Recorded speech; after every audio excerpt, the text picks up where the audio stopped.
Ըստ էության հետևյալը ունենք մայիսին նախորդ տարվա մայիսի նկատմամբ արձանագրվել է 10.4% տնտեսական ակտիվության ցուցանիշ, իսկ արդեն այս արդյունքի համադրումով հունվար-մայիսը նախորդ տարվա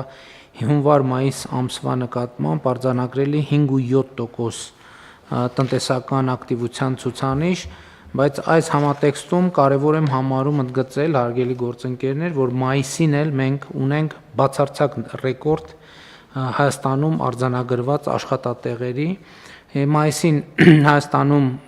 աշխատավարձով ապահովված 790.320 աշխատատեղ է գրանցվել, որը 2018 թվականի մայիսի նկատմամբ ավել է 242.331-ով կամ 44%-ով, այսինքն 2018 թվականի մայիսի համեմատ 242.000 աշխատատեղ է ստեղծվել Հայաստանի Հանրապետությունում,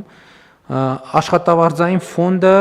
աճել է 2018 թվականի մայիսի համեմատ 146 միլիարդ դրամով կամ 151%-ով, այսինքն աշխատավարձի ֆոնդը 2.5 անգամ աճել է, եկամտային հարկի հետ կապված շատ կարևոր ցուցանիշ կա,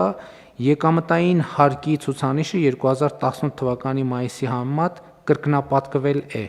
Ես ուզում եմ մեր ուշադրությունը հրավիրեմ այն փաստին, որ մենք եկամտային հարկի դրույքաչափը նվազեցրել ենք ըստ էության սահմանելով համահարթ եկամտային հարկի դրույքաչափ, բայց արդյունքում հարկային եկամուտները կրկնապատկվել են, ավելի քան կրկնապատկվել են 101%-ով, իսկ միջին աշխատավարձը արձանագրված աճել է 74%-ով։ Այս ցուցանիշները կարող են բերել նաև 2024 թվականի մայիսի համեմատությամբ աշխատատեղերը աճել են 38.000-ով նախորդ տարվա մայիսի նկատմամբ, աշխատավարձային ֆոնդը աճել է 10 միլիարդ դրամով,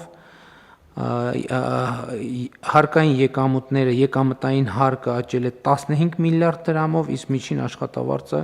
աճել է 11.000 դրամով։ Սրանք շատ կարևոր ցուցանիշներ են։